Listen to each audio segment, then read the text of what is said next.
Am I the a-hole for not wanting to name my child after my late husband? Plus updates. Original post. Me 31 and my current husband 35 recently found out that we were expecting twin boys. And my first husband's mother is livid that we aren't naming one of them after her son. A little background. My first husband Michael and I were college sweethearts. We got married not long after graduation, and I thought I would be with him for the rest of my life. Unfortunately, we were only married for a couple of months before Michael passed away suddenly. It was one of the worst times in my life, and I never thought that I would ever fall in love again, much less get married again or have a family. I remained very close with Michael's mom, my mother-in-law, and she was very supportive when I eventually started dating again. Not long after I met my current husband John, I took him to her house so that they could meet. She was so excited to meet him, and I remember going to the bathroom and crying tears of relief that she wasn't angry at me for moving on. When John and I got married, she was so happy for me, and on my wedding day, she took me aside and told me that she knew Michael was happy for me too. It meant so much to me to hear her say that. Earlier this year, John and I found out that we were pregnant. At first, mother-in-law was ecstatic, making jokes about being a bonus grandma and asking to help plan a gender reveal party and baby shower. But then when the subject of names came up, she was shocked that we weren't planning to name the baby after Michael. I explained to her that if it was a boy, we were going to name him after John's father. I could tell she wasn't happy, but she seemed to accept it. Things took a turn for the worst after my 20-week ultrasound, when we found out that I was carrying twin boys. When I told her the news, she flat out told me that I had to name one of the babies after Michael, or she would never forgive me. When I told her that we weren't going to do that, she absolutely flipped, saying that I was betraying the memory of her son. I tried to make her understand that as much as I love and miss Michael, that chapter of my life is over. And I feel like it's disrespectful to John to insist on naming one of his children after another man. At first, John said that he would be fine with it if it was what I wanted, but eventually he admitted that the idea made him uncomfortable. I never want to make my mother-in-law think that I've forgotten Michael, or that he wasn't important to me. But I don't want to name one of my children after him either. And honestly, I don't think he would have wanted me to. There are better ways of remembering him than giving his name to a child that will never have any real connection to him. I tried explaining this to mother-in-law, but she just wouldn't hear it. She told me that she would never speak to me again if I didn't name one of the babies after her son. She's been a really important part of my life, and I don't want to lose her. But at the same time, I feel like she's giving me an unfair ultimatum. Am I the a-hole? Now for the top comments before reading the update. Not a-hole. We all grieve differently. It's your child to name. And if you don't want to name them something, don't. Name your child what you and your current significant other think is right. Your mother-in-law's an a-hole for putting this ultimatum on you. She's hurting bad though. Burying your child is one of, if not the worst things in this world. Up to you if you want to give her a pass and being an a-hole about this, versus just cutting off the connection yourself. Not an easy choice. Congrats on the new babies though, and good luck in life. It's been about a decade though since Michael died, and if not mother-in-law is reacting like this now, those two boys will most likely be treated like crap by her. Or she'll designate one of them her Michael. It'll lead to a lot of preferential treatment of that twin over the other. Sounds like not mother-in-law needs some serious therapy. And personally, I'd make her getting grief therapy an ultimatum for any chance of her interacting with those boys. If not, it's a crap show waiting to happen. Not today, home. It's great that you have maintained great relationship with your late husband's mother. That doesn't change the fact that your kids have no connection to Michael. It would be unfair to your husband and to the kid. Does your name have a story? Oh yeah, I was named after my mom's first husband. The names should be important to both of you or at least have some logical meanings. It's not like you were in a poly relationship and one partner died. Also, where I live, it is said that it's bad luck to name a child specifically after someone dead. Not today, home. I think it's time to break ties with her. Your husband must be a really patient man. He's the most patient, kind, and compassionate man I've ever met. And I tell him so every day. Now for the first update. Wow. Blown away by all the feedback and support. We are hosting in-laws, John's parents, so I can only add a short update for now. But I promise to leave a longer one when they go home in a couple of days. For now, I just want to address a few things I saw in the comments.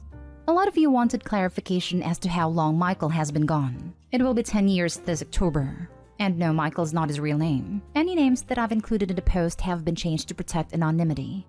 A lot of you also wondered why I am still close with his mother after so long.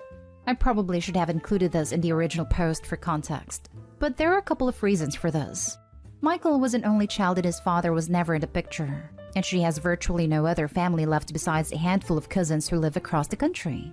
Over the years, she's been my steadfast supporter, always the first to encourage me to live my life and be happy.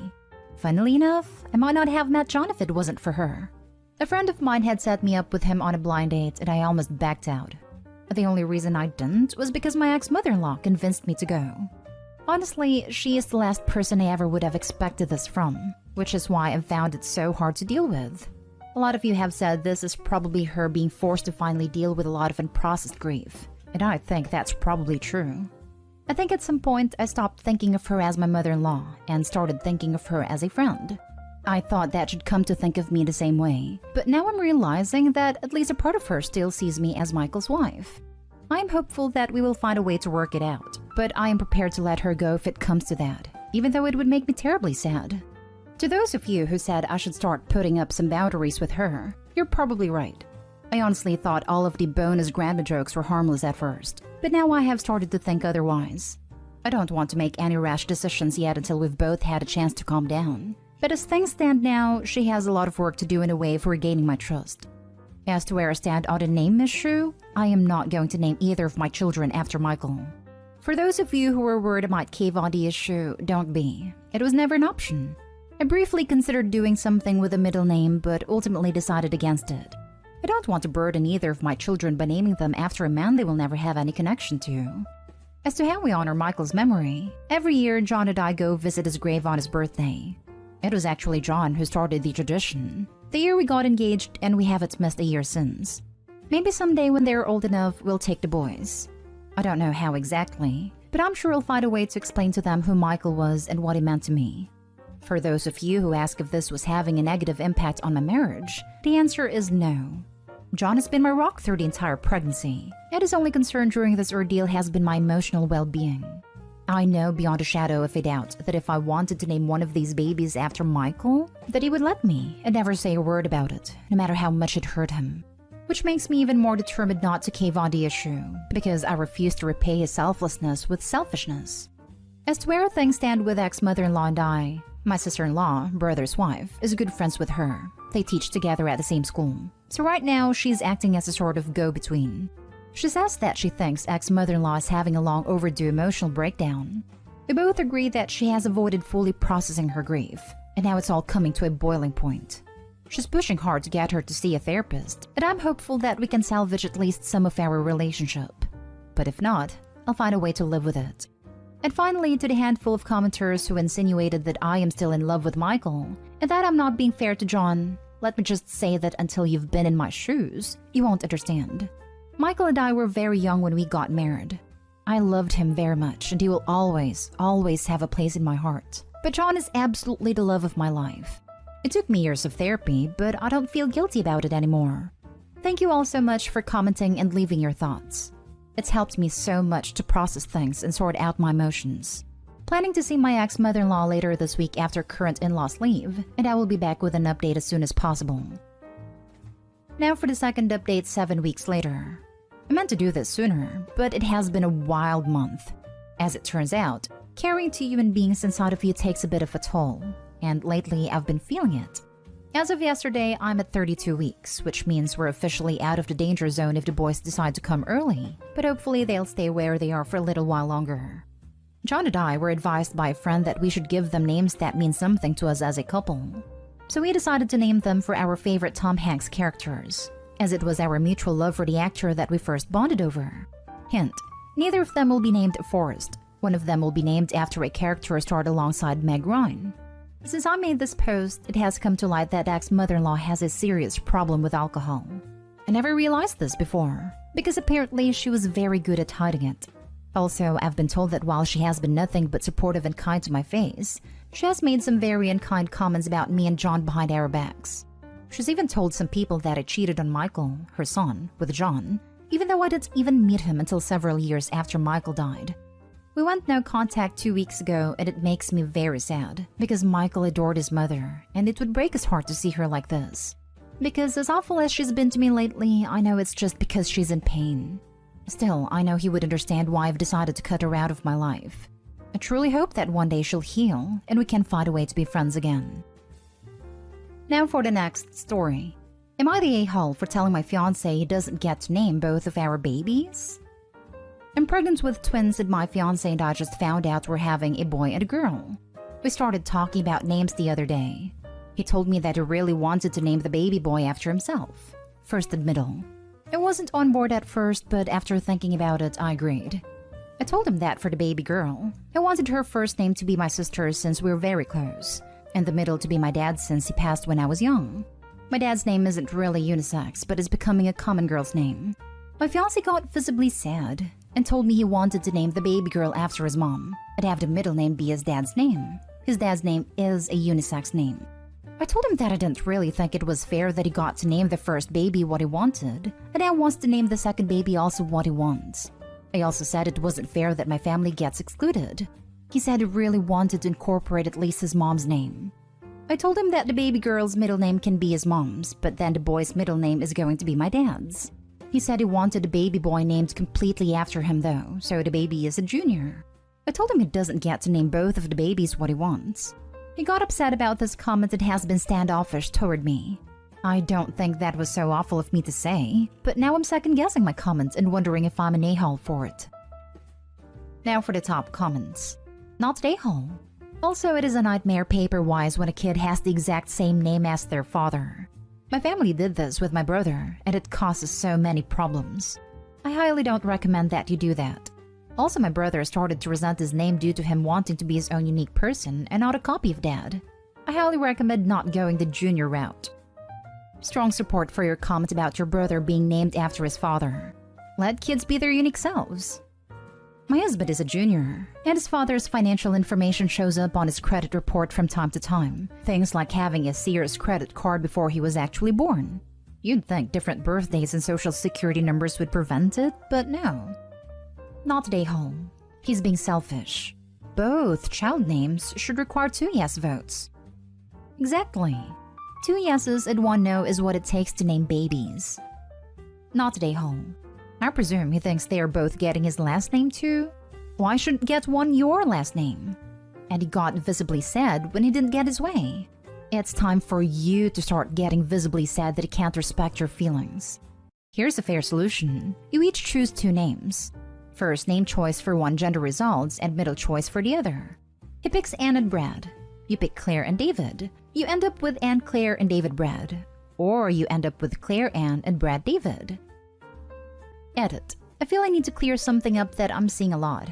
Quite a lot of people keep telling me to give the kids original names and not name them after someone else. In my family, it's very normal to recycle names and name new babies after family members. It's actually considered abnormal if you give your baby an original name. I know this isn't the norm and it's weird for others, but like I said, it's normal for us and our family actually loves having recycled names. A few of us love that we have the same names. We don't find it weird and we enjoy it. Every family is different and our families enjoy sharing names. It's fine if you don't agree, but that's just how our family is. Now for the last story. Am I the a-hole for demanding that my mother display photos of my wife in her house? I got married 2 years ago to the love of my life. I feel like my mom doesn't really like her, but the relationship is mostly okay. Honestly, I have a feeling that since I got married, I've been left out of a lot of stuff. But the only one I can prove is my mom's birthday trip. To be clear, no one is straight up rude. But it is clear my mom and wife don't vibe, and the rest of my family seems meh about her, which does make me sad. My mom has a wall with a lot of pictures on it. There are plenty of pictures of my sister's partner and there are pictures of extended family, but not a single one of my wife. My mom has pictures of her, because some of these were taken at events we were at, but she just chooses the ones without my wife. Honestly, this is not something I would have picked up on, but my wife did, and it bothered her. My wife's family is huge on family, and while I don't think my mother-in-law loves me, she definitely includes me in everything. I brought it up to my mom, and she said she hadn't noticed. I said I didn't really believe her, and she shrugged and said my wife isn't her daughter. I pointed out that my sister's partner isn't her son, or my aunt's husband isn't her brother, but she has pictures of them. My mom said it was her house, and the whole conversation's dumb. I said she can't exclude the love of my life, And my mom said this is a really pathetic thing to care about and we are being weird. My wife was upset and feels like it was a clear statement. So I told my mom she could either put up some pictures of my wife or we wouldn't be coming over. My mom said, okay, don't come over. That was probably 4 to 5 months ago. I checked up about Christmas and asked if she had put up even one picture. My mom said no, she wasn't going to, we can't make her, and just don't come to Christmas and see if she cares. Well, we won't be going to Christmas, but my sister is super pissed at me and thinks I'm an entitled a-hole, and I heard my stepdad was making fun of us. I don't feel too bad because everything I've read online talks about you have to be a united front. Not an a-hole. You are doing everything right. Time to show them how much better your life is without them.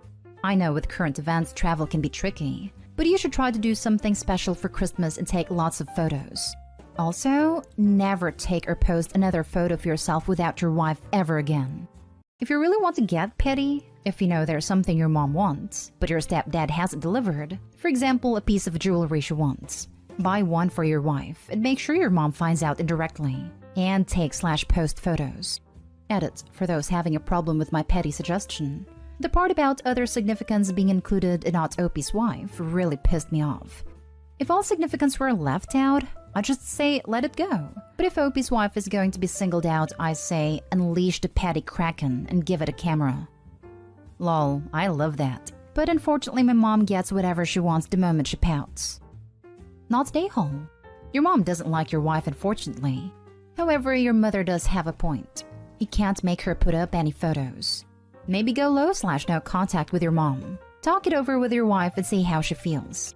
It's nice to see a husband with a backbone on the site. Also, you might need to look into r/just no mother-in-law.